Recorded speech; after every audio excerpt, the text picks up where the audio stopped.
Connecting with you here on this day outside of time, outside of space. This day in the early post-history of human separation consciousness. Some still call it 2024. I call it the timeless now. The momentum of the old templates, the old programs, is still visible on this planet. But consciousness is so awake now that it's all just echoes of outdated thought patterning. Many of us are beginning to see with clarity that these programs don't define us. Even though the body, mind, still may be to some degree more or less programmed, we know now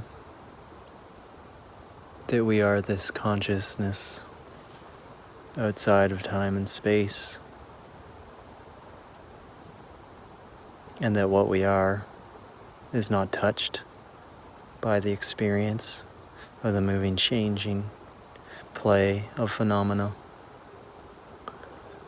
And this seeing is offering new potentialities to the world when we no longer are reactive to the old patterning. We're not creating new programming. We're not reinvesting in the old programming through reactivity, through cycling, through fighting, because we know that what we are cannot be touched by that. As we stop fighting with the old patterns, a profound new possibility opens up. The possibility of transmutation when we see through the limited interpretation based on a me in conflict with its reality. We open to the openness of the field, and we look upon the old patterns that used to define us.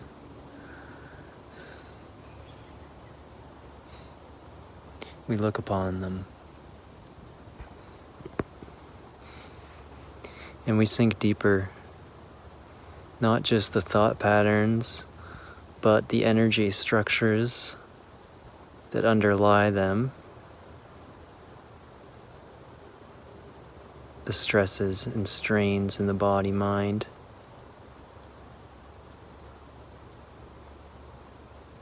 When we no longer believe the thoughts and stories that go along with them, we're able to be with the feelings directly. Awareness meets its expression, consciousness that has tied itself into certain knots and constrictions, and by shining upon it,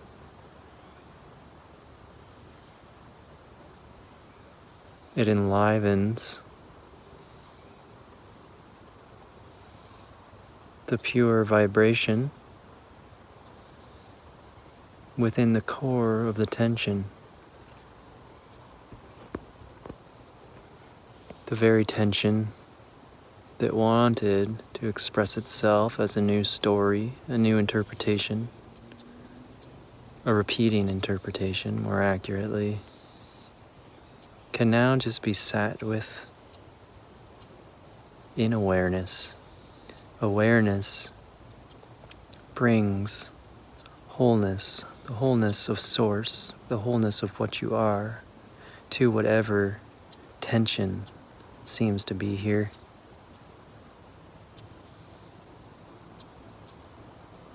And wholeness holds the tension lovingly,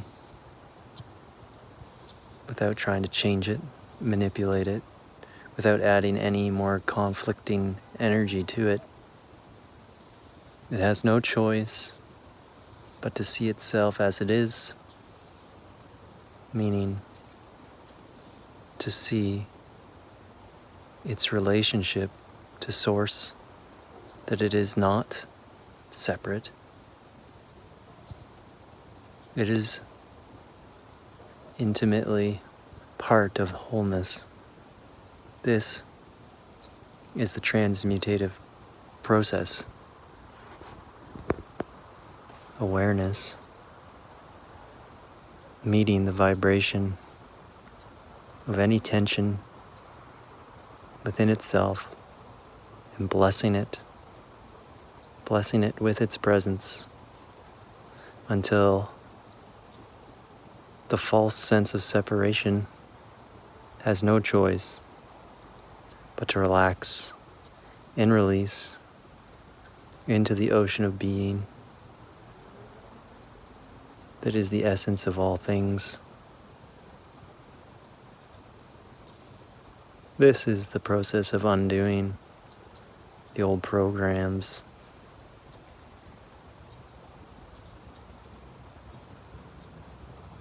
the old stories become re-articulated in relation to wholeness. The stories are rewritten from the perspective of eternal oneness. All is one. Nothing has ever been truly separate from that oneness. This can be called redemption or resurrection, even the transcendence of all story into the glory, transcendence of story into the radiant glory of home, of oneness, of the Christ self.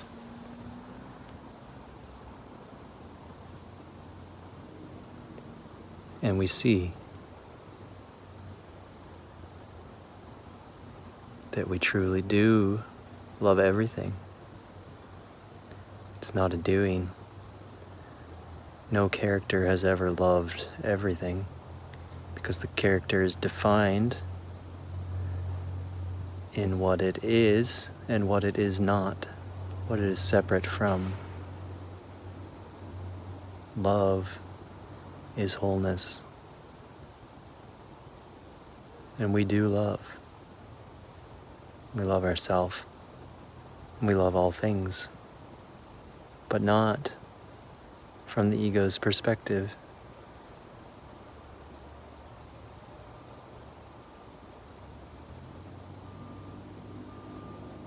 The ego will try to convince you that you're failing at love.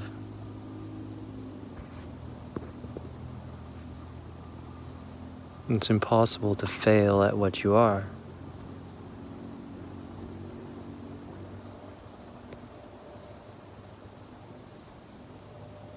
You are not the ego.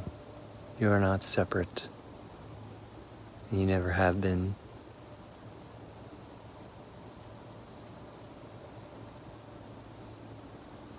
Allow your experience to be reinterpreted from a higher perspective.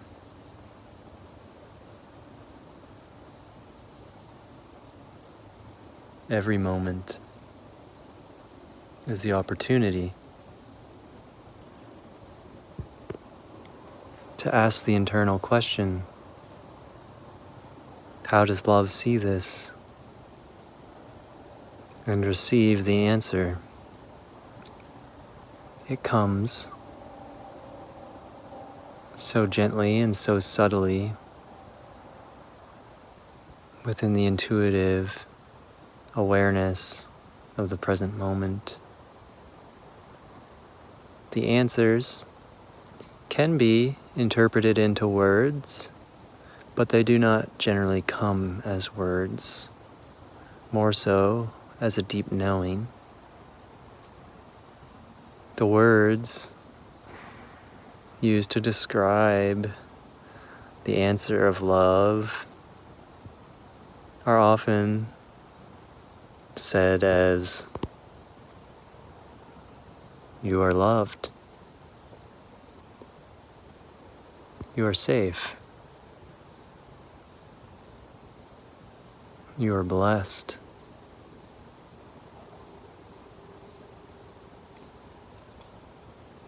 You are precious."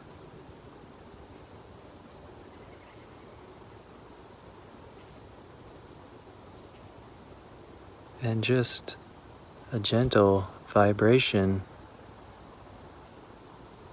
of goodness, fullness, peace.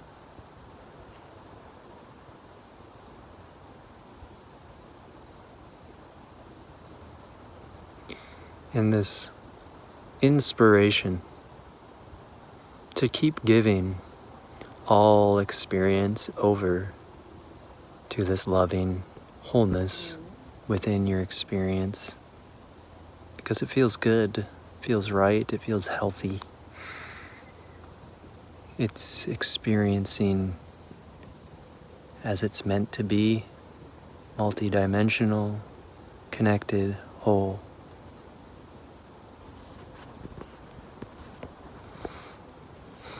In the Bhagavad Gita, Krishna says, "The simple path is to make your whole life an offering to me.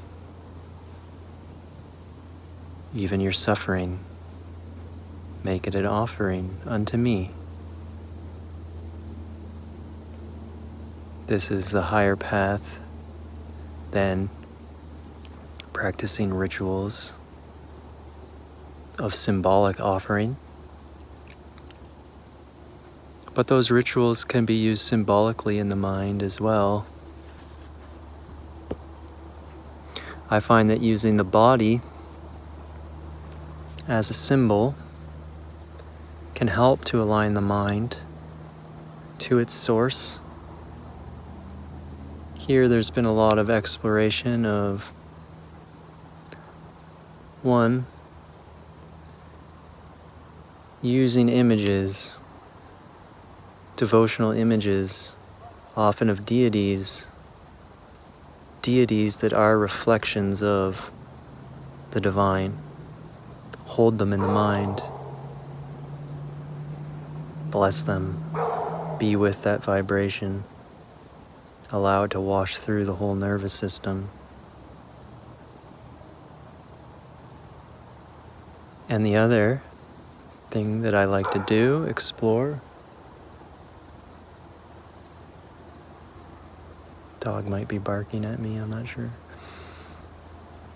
is to take devotional postures with the hands, handing over, openly handing over, mudras, prayer position, and just flowing with this devotional expression can really help the mind to open into a moment-by-moment flow of handing the separate self over to the wholeness.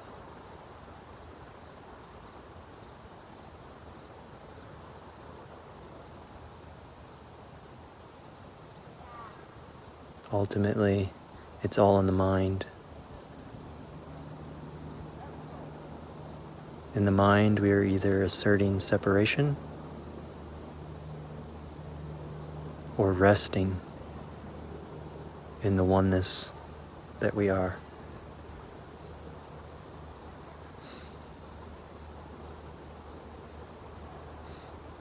Oh, thank you for joining me.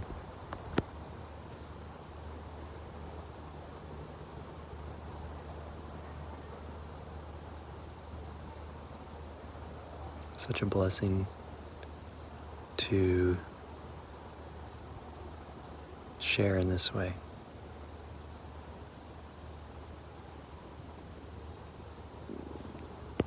Lots of love. Bye-bye.